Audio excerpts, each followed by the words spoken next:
நதி எப்படிங்க உருவாகுது?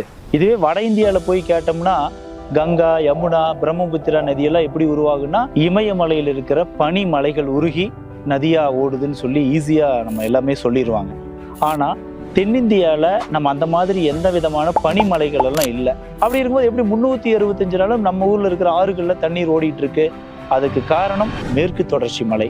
அந்த மலையோட உச்சியில ஒரு ஓங்கி உயர்ந்து வளர்ந்த மரங்கள் இருக்காது. அங்க ஒரு படர்ந்த ஒரு புல்வெளிகள் தான் இருக்கும். நம்ம தென்மேற்கு பருவமழை பெய்யற காலங்கள்லயும் மழை எப்பெல்லாம் மழை பெய்யுதோ ஒரு ஸ்பாஞ்ச் எப்படி தண்ணியை பிடிச்சி வச்சுக்குதோ அந்த மாதிரி அந்த புல்வெளிகள் எல்லாமே அந்த தண்ணியை பிடிச்சி வச்சுக்குதுங்க.